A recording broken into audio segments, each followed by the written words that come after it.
வணக்கம் friends, welcome to my channel. இன்றைக்கி நம்ம ஸ்வீட் பொட்டேட்டோவில் கட்லெட் எப்படி செய்கிறதுன்னு தான் பார்க்க போகிறோம். இன்றைக்கி நான் 2 மீடியம் சைஸ் ஸ்வீட் பொட்டேட்டோவை வேக வச்சு எடுத்து வச்சுருக்கேன். நல்லா சாஃப்டாக வெந்துருச்சு ஸ்வீட் பொட்டேட்டோ. கை வச்ச உடனேயுமே ஈஸியாக ஸ்மாஷ் ஆயிடுச்சு. இப்போ இதை நல்லா மசிச்சு விட்டதுக்கப்புறம் தேவையான பொருட்களை ஒன்று ஒன்றா நம்ம சேர்த்துக்கலாம். ஒரு மீடியம் சைஸ் வெங்காயத்தை சின்னதாக சாப் பண்ணி உள்ளே சேர்த்துருக்கேன்.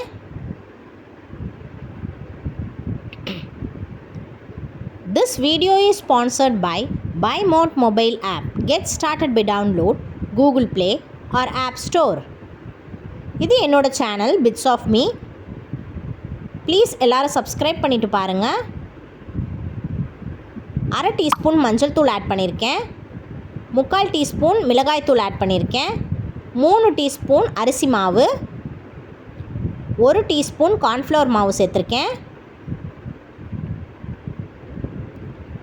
கொஞ்சமாக ஸ்ப்ரிங் ஆனியன்ஸ் ஆட் பண்ணியிருக்கேன்.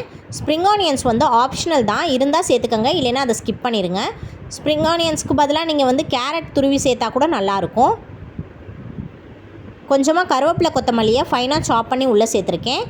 தேவையான அளவு உப்பு சேர்த்துருக்கேன். இதில் நான் இன்றைக்கி 1/2 டீஸ்பூன் தான் சேர்த்துருக்கேன் உப்பு. அதுவே எனக்கு கரெக்டாக தான் இருந்தது. இப்போது எல்லா மாவை எல்லாத்தையும் நல்லா கலந்துக்கலாம். இப்போ மாவு தயாராகிடுச்சு. இப்போ இந்த மாவுலேருந்து கொஞ்சம் கொஞ்சமாக எடுத்து நம்ம கட்லெட் ஷேப்புக்கு தட்டி எடுத்துக்க போகிறோம்.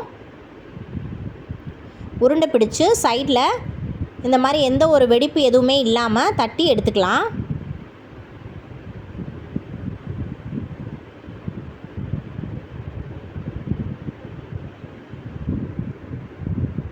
ரொம்ப திக்காகவும் தட்டக்கூடாது, நல்லா இருக்காது.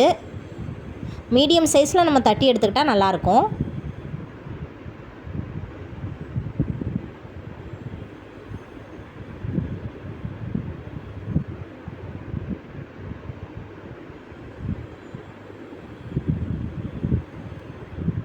நல்லா ரோல் பண்ணிக்கலாம். ரோல் பண்ணால் அது ஒரு ஷேப் கிடைக்கும், அதுக்காக தான் நான் இப்படி ரோல் பண்ணுறேன். இப்போ பாருங்கள், கட்லெட் தட்டி வச்சாச்சு. இந்த தட்டி வச்ச கட்லெட் எல்லாத்தையுமே தோசைக்கல்லை நம்ம சேர்த்து ஃப்ரை பண்ணி எடுத்துக்க போகிறோம். தோசைக்கல் நல்லா சூடானதுக்கப்புறம் கொஞ்சமாக எண்ணெய் ஆட் பண்ணிக்கலாம். எண்ணெய் ஆட் பண்ணிவிட்டு ஒவ்வொரு கட்லெட்டையாக நம்ம உள்ளே சேர்த்துருக்கோம்.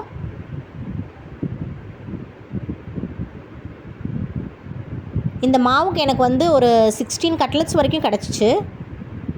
குழந்தைங்க நல்லா தாராளமாகவே சாப்பிட்டாங்க. பாருங்கள், ஃப்ரை பண்ணி எடுத்தாச்சு. தேங்க்ஸ் ஃபார் வாட்சிங்.